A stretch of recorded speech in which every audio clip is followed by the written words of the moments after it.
ये angle D हो जाएगा और ये एंगल भी डी होगा, ये एंगल भी कितना डी हो जाएगा और ये एंगल भी डी हो जाएगा।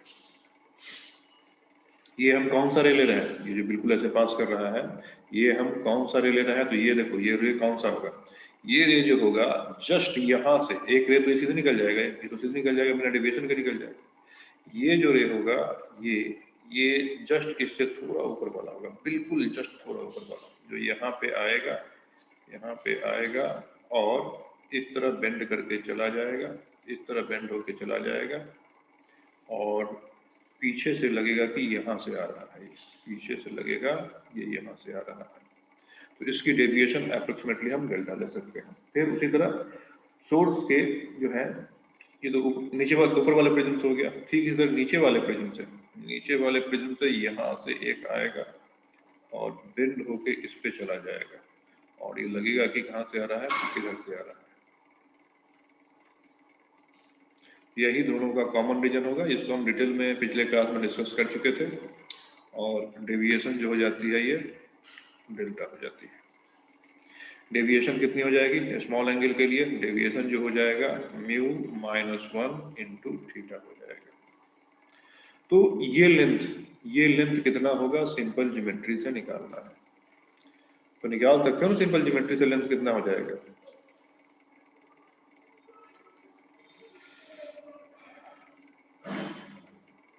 देखो ये जो है ये डिस्टेंस को, ये कोई बहुत बड़ा नहीं होता है, सारा का सारा सेटअप स्मॉल स्केल पे किया जाता है, ये मैग्नीफाई भी दिखाया जाता है। तो यहाँ से अगर ये एक्स वाई अगर एल है, एल तो theta equal to L upon R का फार्मूला लगा सकते हैं, theta equal to L upon R का फार्मूला, थीटा की जगह पे आ जाएगा 2 डेल्टा, एल की जगह पे यही एल आएगा और आर की जगह पे बी आ जाएगा और यहाँ से एल की वैल्यू जो हो जाएगी 2 डेल्टा बी के इक्वल हो जाएगा। एल जो हो गया ये हो गया 2 डेल्टा की जगह पे म्यू -1 थीटा डाल देंगे एंड बी तो रहेगा ही रहेगा। तो ये फर्स्ट पार्ट का आंसर हो गया, ये हो गया फर्स्ट पार्ट का आंसर। सेकेंड पार्ट क्या है कि नंबर ऑफ फ्रिंजेस कितने होंगे। देखो तो यहीं पे फ्रिंज बनने हैं, यहीं पे फ्रिंज बनने हैं, ब्राइट बनेगा, डार्क बनेगा, bright dark bright dark bright dark ऐसे करके, यहाँ भी नीचे ब्राइट डार्क बनेगा। अब नंबर ऑफ फ्रिंज कितने बनने हैं, तो मान लो ये अगर लेंथ 50 सेंटीमीटर की है, ये अगर लेंथ 50 सेंटीमीटर की है या 50 मिलीमीटर की है, 50 मिलीमीटर की है लेंथ अगर ये, और इसमें एक फ्रिंज का विड्थ 2 मिलीमीटर है, ये पूरा का पूरा लेंथ 50 मिलीमीटर का है, एक फ्रिंज की भी 2 मिलीमीटर की है, तो नंबर ऑफ फ्रिंज कितने हो जाएंगे। सपोज करो एग्जाम्पल लिया है, अगर इस तरीके का है कि पूरा का पूरा लेंथ एल जो है वो 50 मिलीमीटर है, फ्रिंज विद 2 मिलीमीटर की है, तो इस पूरे इलाके में कितने टोटल नंबर ऑफ फ्रिंजेस आ जाएंगे। ये तो इजीली आंसर दिया जा सकता है ना, कितना होगा 25 हो जाएगा। तो सिंपली अगर नंबर ऑफ फ्रिंज निकालना तो क्या करना होगा आपको, नंबर ऑफ फ्रिंज अगर निकालना है तो ये लेंथ में फ्रिंज विद डिवाइड करनी पड़ेगी, तो फ्रिंज विद कितना हो जाएगा, तो इसमें फॉर्मूला बेस क्वेश्चन नहीं आता है, फ्रिंज विद कितना हो जाएगा lambda D by D, lambda D upon D, capital D इसमें से क्या हो जाएगा, तो कैपिटल डी जो हो जाएगा वो ए प्लस बी हो जाएगा कैपिटल, और स्मॉल डी कितना हो जाएगा, तो स्मॉल डी तो यहाँ से निकाल लेंगे, ये जो हो जाएगा d/2 होगा, ये भी होगा d/2 होगा, और फिर यही फॉर्मूला इस्तेमाल करके कि d जो हो जाएगा, या फिर इसको h मान लो, तो d कितना 2h हो जाएगा। h की वैल्यू निकाल सकते हैं theta equal to L upon R इस्तेमाल करके, है ना, तो del equal to h upon a कर देंगे और h की वैल्यू कितनी आ जाएगी, डेल a आ जाएगी, तो d जो हो जाएगा ये आ जाएगा 2d स्मॉल a, और डेविएशन की वैल्यू यहाँ डाल दोगे 2 म्यू -1 कितना थीटा a आ जाएगा, तो ये वैल्यू यहाँ डाल दोगे, ये वैल्यू जब डालेंगे तो कितना आएगा, ये आ जाएगा 2a थीटा म्यू -1, ठीक है। अब नंबर ऑफ फ्रिंज कितने हो जाएंगे? वो हो जाएगा L/B, number of fringe L/B हो जाएगा। तो L कितना है? तो L निकाल चुके हैं हम लोग, L की वैल्यू ये है, तो ये है 2μ-1 थीटा b, और यहाँ हो जाएगा लैम्डा a प्लस b, और नीचे में 2 डिवाइड है तो यहाँ 4 हो जाएगा, साथ में ऊपर a आ जाएगा और थीटा स्क्वायर और म्यू स्क्वायर आ जाएगा। तो नंबर ऑफ फ्रिंजेस की जो वैल्यू आ गई,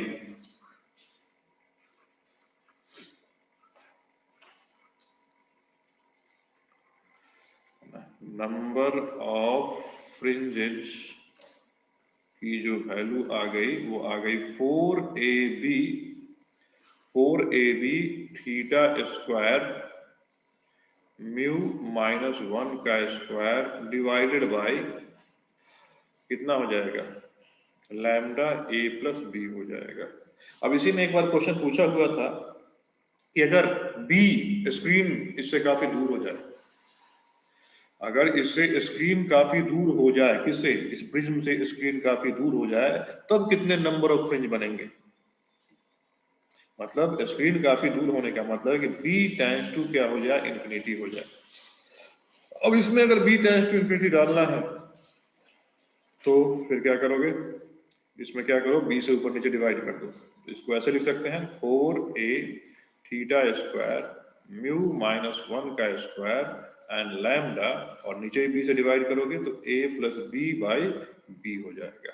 इसको सिंप्लीफाई करोगे 4a theta square μ-1 square lambda a by b plus कितना? b हो जाएगा, 1 हो जाएगा ये। अब इसी की लिमिटिंग वैल्यू निकाल लो, लिमिट b टेंड्स टू 0। अब खाली b तो इसमें है, तो लिमिट b टेंड्स टू 0 पे ये कितना? b टेंड्स टू कितना? Infinity. b tends to infinity पे a बाई b कितना हो जाएगा? 0 हो जाएगा। तो आंसर जो आ जाएगा, 4a theta square μ-1 square upon lambda.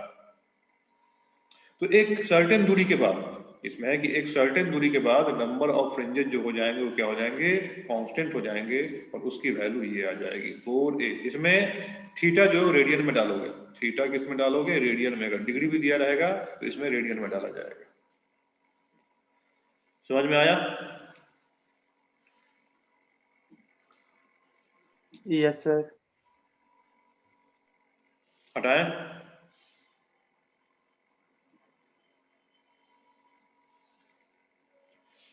हटाएं इसको? यस सर, हटा दीजिए। यस।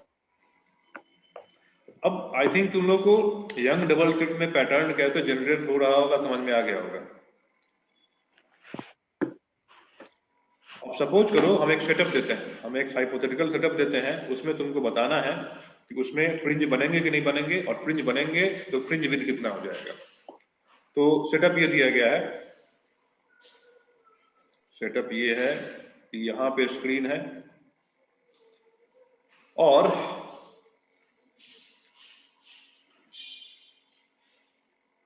यहाँ 2 मिरर है।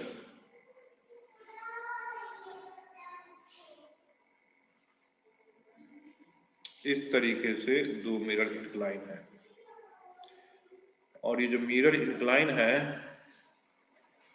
ये वर्टिकल से कुछ एंगल बना रहा है। मान लो वर्टिकल से ये थीटा एंगल बना रहा है, ये भी थीटा बना रहा है, ये भी थीटा बना रहा है, ये भी थीटा बना रहा है, और ये भी थीटा बना, दोनों मिरर है, और दोनों का रिफ्लेक्टिंग साइड जो है वो स्क्रीन की तरफ है। ठीक है। अब यहां से इस मिरर से a दूरी पे जाके, इस मिरर से a दूरी पे जाके मैंने क्या किया है कि एक ऑब्जेक्ट सोर्स रख दिया है, मोनोक्रोमेटिक सोर्स ऑफ लाइट, जिसकी वेवलेंथ कितनी है? लैम्डा है, और इसके सामने एक और है ना, इसके सामने एक और ऑब्जेक्ट डाल दिया है, जिससे क्या हो? डायरेक्ट लाइट स्क्रीन तक ना पहुंचे। ये मैंने यहाँ जो डाला है ये ऑब्स्ट्रक्शन डाला है, इस ऑब्स्ट्रक्शन का नाम हम बोल देते हैं, इस ऑब्स्ट्रक्शन का नाम A बोल देते हैं। तो ये क्या कर रहा है कि डायरेक्ट लाइट जो है वो इस स्क्रीन पे ना पहुंच पाए, ठीक है। और जो दूरी है मिरर के इस पॉइंट से स्क्रीन की, वो बी है, वो बी है। तो सबसे पहले मुझे बताओ कि यहाँ पे क्या इंटरफेरेंस पैटर्न बनेगा? Yes sir. यस सर बनेगा, बनेगा तो फ्रिंज विड्थ कितना होगा? बनेगा तो फ्रिंज विड्थ कितना होगा ये निकालना है।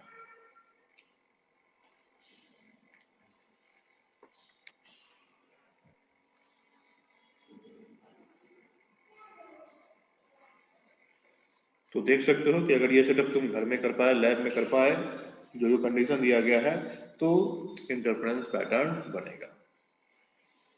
तो हम दो मिरर से भी इंटरफेरेंस पैटर्न निकाल सकते हैं, mirror M1, mirror M2। Angle theta tending to zero, बहुत छोटा एंगल है, मतलब थीटा की वैल्यू 0 डिग्री से बड़ी है, और समझ लो 0.5 डिग्री से छोटी है, या उसी के रेंज में, काफी छोटा एंगल। ऐसा नहीं कि बहुत ज्यादा इंटरफेरेंस पैटर्न बनेगा, मे बी वो इंटरफेरेंस तुम्हें माइक्रोस्कोप पे देखना पड़े, सिंपल माइक्रोस्कोप या मैग्नीफाइंग ग्लास से देखना पड़े, नॉर्मल नेकेड आई से ना दिखे, लेकिन इंटरफेरेंस पैटर्न बनता है। जब तुम लोग बीटेक फर्स्ट ईयर में जाओगे कुछ दिनों बाद, तो लैब जो कराया जाएगा फर्स्ट ईयर में, सब लोग चाहे कोई ब्रांच लेते हैं ना, तो उसमें फिजिक्स पढ़ना ही होता है, फिजिक्स भी पढ़ना होता है, केमिस्ट्री भी पढ़ना होता है, और मैथ्स भी पढ़ना होता है। उसमें फिजिक्स में ऑप्टिक्स अच्छा खासा पढ़ना होता है, और उस ऑप्टिक्स में ये सब पर्सनल बाइप्रिज्म का, आगे जो इंटरफेरेंस है, न्यूटन रिंग, ये सब का एक्सपेरिमेंट कराया जाता है। वहां पे भी ये चीजें तुम्हें काफी काम में आएगी।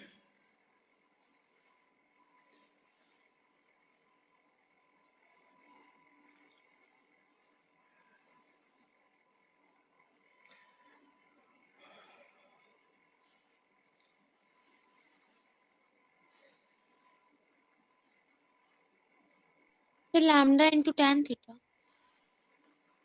ना, फ्रिंज देखो, सबसे पहले दोनों सोर्सेस कहां बनेंगे, निकालोगे ना, दोनों सोर्सेस कहां बनेंगे?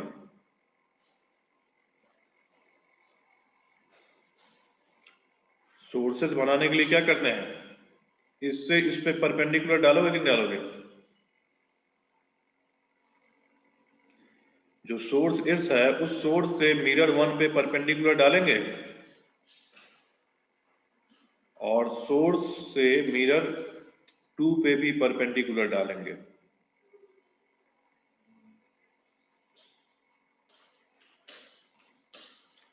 और यहां पे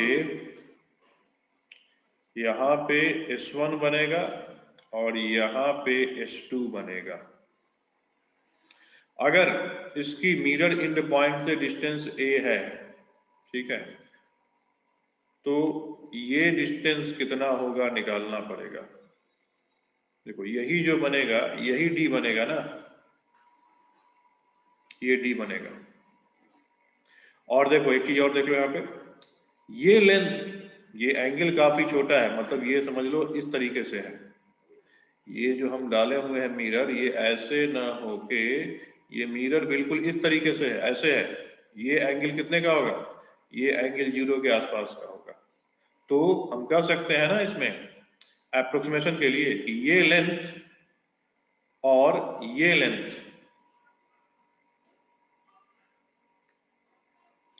ये लेंथ दोनों सेम होगा कि अलग अलग होगा?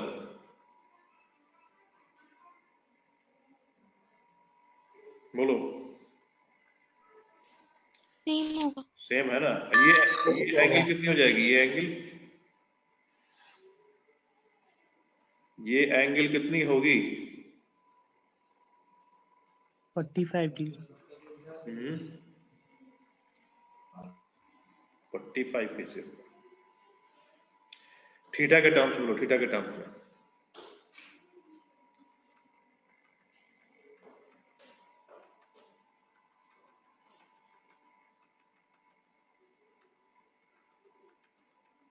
थीटा के टर्म्स में बोलो एंगल कितनी होगी वो। देखो यहां से वापस से फिगर पे आते हैं, ये परपेंडिकुलर डाला, ये 90 है, ये एंगल थीटा है, ये एंगल कितना होगा 90 माइनस थीटा होगा कि नहीं होगा? ये 90 माइनस थीटा, तो ये एंगल कितना हो जाएगा, थीटा होगा कि नहीं?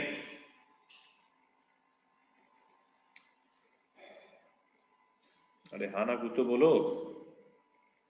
ये angle Yes, sir. yes sir, और ये एंगल भी थीटा हो जाएगा, ठीक है। ये तुमने ए ले लिया, ये अप्रोक्सीमेटली ए ले लिया, तो ये लेंथ भी कितना लोगे अप्रोक्सीमेटली, ए लोगे कि नहीं लोगे? तो यहां से ये लेंथ कितना हो गया, 2a हो गया, ये लेंथ 2a हो गया, ठीक है। अब चाहो तो यहां भी फिर अप्रोक्सीमेशन लगा सकते हो कि अगर ये h है तो यहाँ पे theta equal to L upon R, मतलब h अपॉन 2a लगा दिया, तो h की वैल्यू कितनी हो गई, 2a थीटा हो गई। h की वैल्यू 2a थीटा हो गई, तो d कितना आ गया, d तो ये हो जाएगा ना स्मॉल d, स्मॉल d कितना हो जाएगा, 2 इंटू एच हो जाएगा, और d की वैल्यू 4a थीटा हो जाएगी। फ्रिंज विड्थ कितना हो जाएगा, फ्रिंज विड्थ जो लिखते हैं हम लोग वो कितना लिखते हैं, lambda capital D by small D. Lambda capital D by small D. Lambda तो दिया गया है, कैपिटल डी कितना होगा, कैपिटल डी क्या होता है, बी डी नहीं, कैपिटल डी होता है सोर्स से स्क्रीन की बीच की दूरी, तो यहां से यहां तक का डिस्टेंस भी है, और ये अप्रोक्सीमेटली हम कितना ए ही ले लेंगे, है ना। इसको जब हमने इसको भी 2a लिया हुआ है, इसको भी 2a लिया हुआ है, तो ये यहां से कितना ए हो जाएगा। तो कैपिटल डी दौरान अप्रोक्सीमेशन में a प्लस बी हो जाएगा, तो ये कैपिटल डी जो हो गया a प्लस बी हो गया, एंड स्मॉल डी की वैल्यू कितनी आ गई, 4a थीटा आ गई। तो यहाँ से fringe with lambda a plus B and 4a theta ये आ जाएगा। समझ में आया?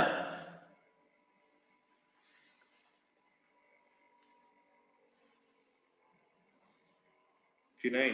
Yes, sir. आसान था कि मुश्किल था?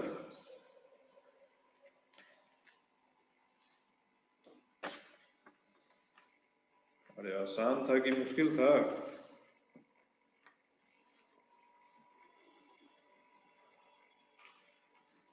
मतलब सर आसानी था बट उससे नहीं बन रहा। बहुत मुश्किल था।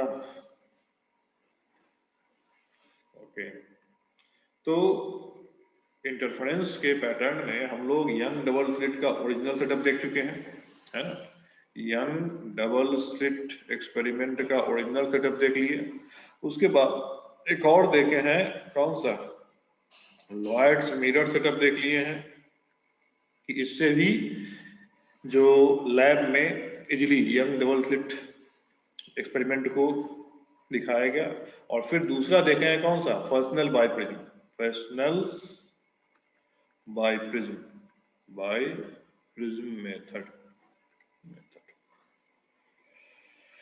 तो ये सब देख चुके हैं। नेक्स्ट जो इसमें पढ़ना है, ये पढ़ना है इंटरफेरेंस ऑफ थिन फिल्म, है ना। तो एक नेक्स्ट जो पढ़ना है एक बार इसमें, पीछे कर।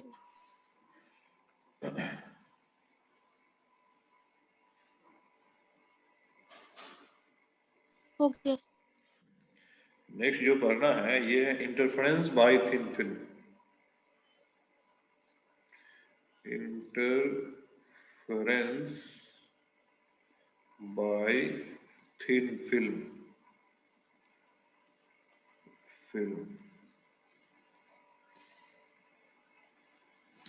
ये भी काफी इंपॉर्टेंट टॉपिक कंपटीशन के पॉइंट ऑफ व्यू से। सीबीएसई में ये ना के बराबर आएगा, है ना, सीबीएसई में नहीं आएगा, कम ही आया हुआ है। कभी कभी जब तुम्हारी किस्मत खराब होगी, फिजिक्स पेपर टफ आएगा, तब ये सब आने के चांसेस बढ़ जाते हैं।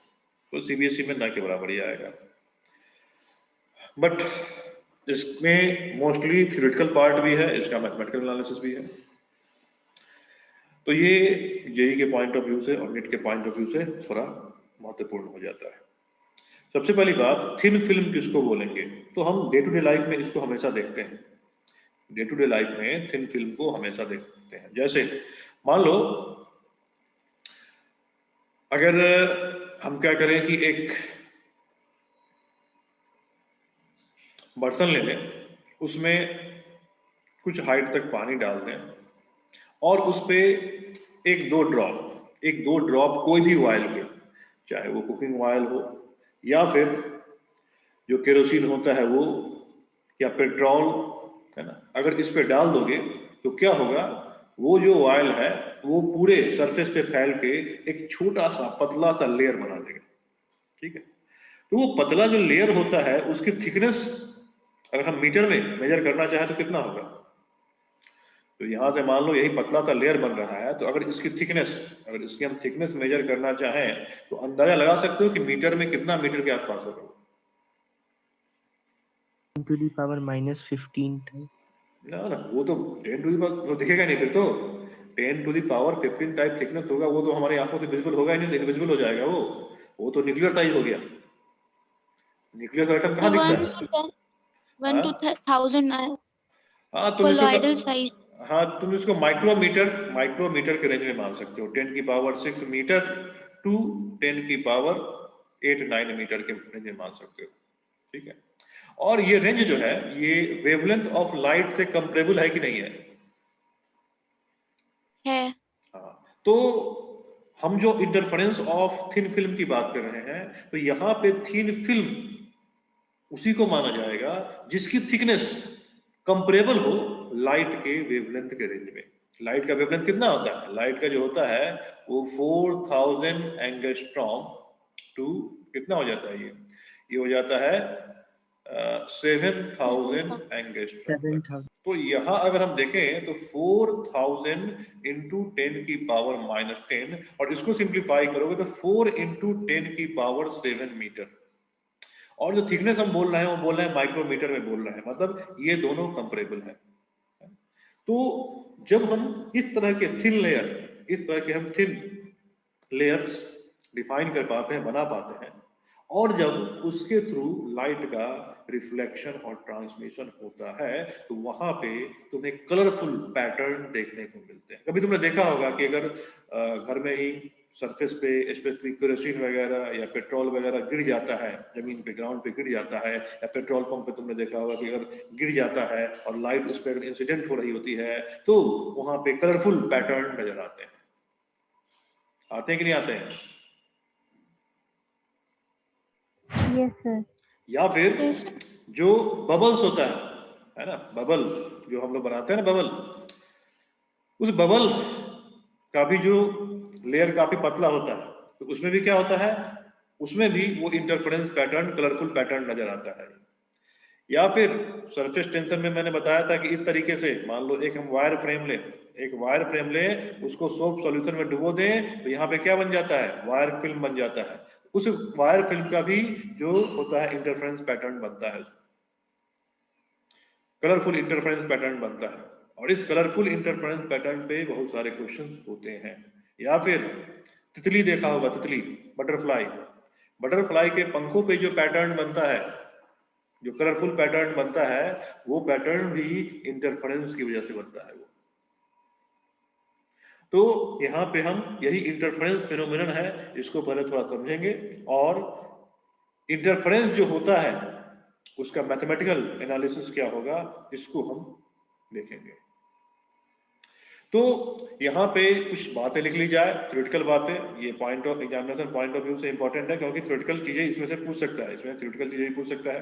तो इन बातों को लिख लिया जाए कि हम थिन फिल्म किसको बोलेंगे। तुमने ये भी देखा होगा बहुत सारी कार होती है, कार के जो विंडशील्ड होते हैं या कार का जो शीशा होता है, उस शीशे पे भी एक हल्की सी पतली सी कोटिंग की जाती है प्लास्टिक की, यूवी रेज वगैरह से बचने के लिए, है ना। तो ये भी एक पतली सी कोटिंग जो होती है कार के शीशे पे, चाहे फ्रंट शीशे पे हो गई या बैक जो भी होता है ये होता है उस पे, तो वो जो विंडशील्ड होता है विल नहीं, मतलब वो होता है रे शील्ड होता है कि सन से जो यूवी रेज आती है वो उस पर स्ट्राइक करके वापस रिफ्लेक्ट हो जाए। तो वहां भी सब कार में नजर नहीं आएगा, ये थोड़ा महंगा आता है, बहुत कम लोग लगाते हैं इसको, तो वहां भी तुमको ये इंटरफेरेंस मतलब कलरफुल पैटर्न देखने को मिल जाएगा।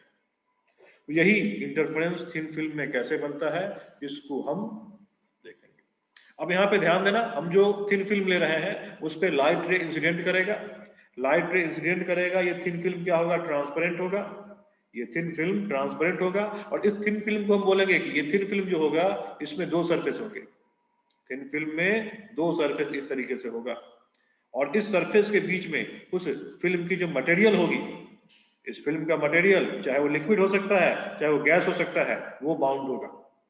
तो अगर हम नॉर्मल ऑयल थिन फिल्म की बात करें या बबल में सोप सॉल्यूशन फिल्म की बात करें, उसमें जो सरफेस 1 है और सरफेस 2 है उसके बीच में क्या होगा, लिक्विड होगा। लेकिन अगर हम सिंपली कुछ ऐसा फिल्म ले लें कि हाँ ऊपर एक कोट बना, ऊपर एक सरफेस है नीचे एक सरफेस है और इसमें कोई गैस ट्रैप है, उसमें क्या गैस ट्रैप है, जैसे एयर ट्रैप हो सकता है, तो ऐसा फिल्म भी पॉसिबल है। हम इन दोनों के बारे में पढ़ने वाले हैं।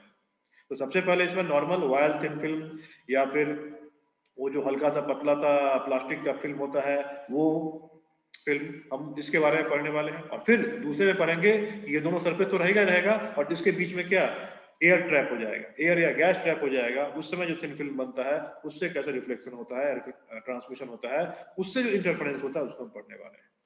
तो कुछ छोटी छोटी बातें लिख ली जाए पहले इसमें थिन फिल्म के बारे में, उसके बाद इसके हम मैथमेटिकल पार्ट पे आगे बढ़ते हैं। तो इसमें लिखा जाएगा कि क्या होता है thin film. Thin film is thin sheet of transparent material, a transparent medium having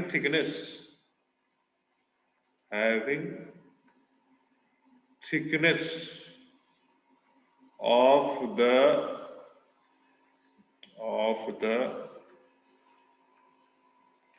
order of wavelength of light। Example इसमें क्या आ जाएगा, एग्जाम्पल आ जाएगा सोप फिल्म, है ना, सोप बबल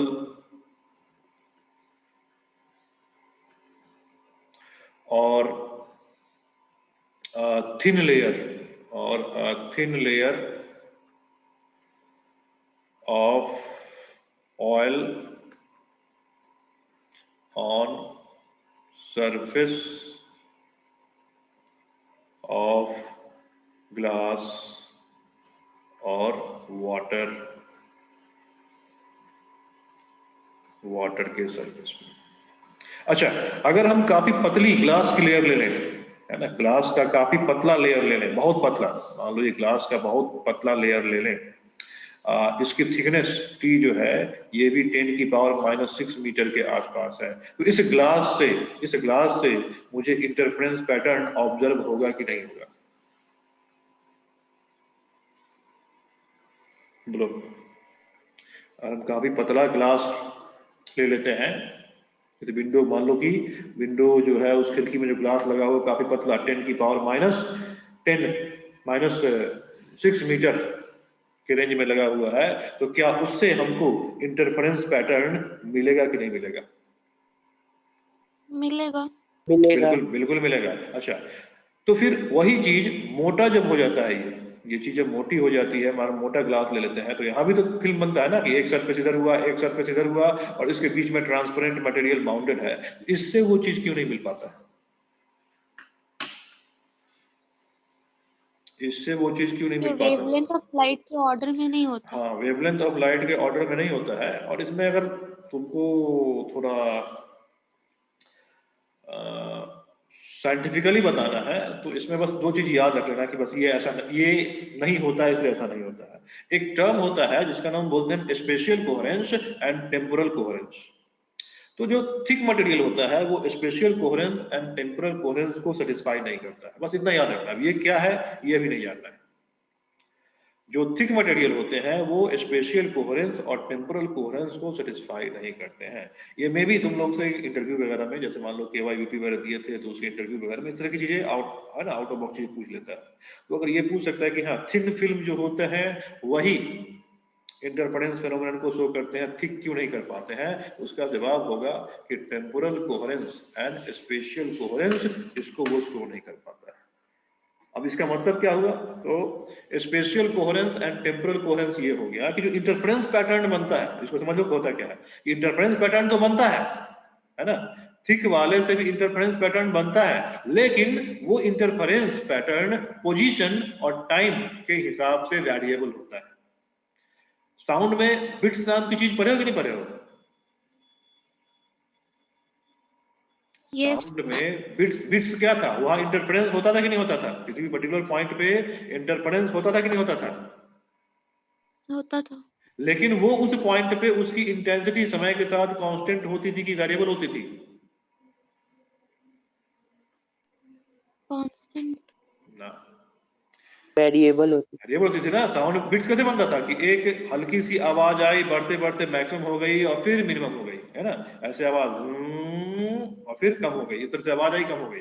तो अगर इस तरीके से क्या होता है कि साउंड की इंटेंसिटी एक मिनिमम होती है, फिर बढ़ते बढ़ते मैक्सिमम हो जाती है, फिर मिनिमम हो जाती है, और ये कंटिन्यूअस चल रहा होता है, उसी को बिट्स बोलते हैं ना। तो लाइट में भी यही होता है कि इंटरफेरेंस पैटर्न तो हो रहा होता है, लेकिन जैसे मान लो कि रेड वाले का इंटरफेरेंस पैटर्न, तो रेड की इंटेंसिटी जो है या फिर जो भी और कलर की इंटेंसिटी वो कभी डार्क हो जाता है वहां पे, कभी रेड की इंटेंसिटी घटते घटते 0 हो जाती है और कहीं मैक्सिमम चली जाती है। तो उसमें क्या होता है कि इंटरफेरेंस पैटर्न तो हो रहा होता है, लेकिन वो किसी पर्टिकुलर पोजीशन पे, मतलब इसके आसपास जो हम पोजीशन ले लेंगे, यहाँ पे कोई पोजीशन ले लेंगे या किसी पर्टिकुलर टाइम पे वो समय के साथ वेरिएबल हो रहा होता है। तो इसी वेरिएशन को साइंटिफिक नाम दिया गया है spatial coherence and temporal coherence. Spatial coherence मतलब हुआ कि स्पेस में वो चीज वेरिएबल होगी, किसी जगह पे वेरिएबल होगी, और हम स्पेस फिक्स कर दिए तो समय अगर वेरिएबल है तो किसी टाइम पे वो वेरिएबल होगी। तो इस चीज को सर्टेन नहीं कर पाता है, इसलिए हम उसको ऑब्जर्व नहीं कर पाते हैं। समझ में आया? तो ये चीज जो जितनी थिकनेस कम होगी, जितनी थिकनेस कम होगी उसमें काफी अच्छे से मतलब हम उसको देख पाएंगे, और अगर थिकनेस ज्यादा होती जाएगी तो ये फिर धीरे धीरे खत्म हो जाएगी, बंद तो नहीं होगी, लेकिन हमारा जो विजन का परसिस्टेंस है, हम कितने रेंज तक की चीजों को देख पाते हैं, वो हम उसको ऑब्जर्व नहीं कर पाएंगे। समझ में आया ये? है। Yes sir. ओके, नेक्स्ट में एंट्री करो, इन दोनों पॉइंट को भी लिख लो, फिर आगे बढ़ते हैं।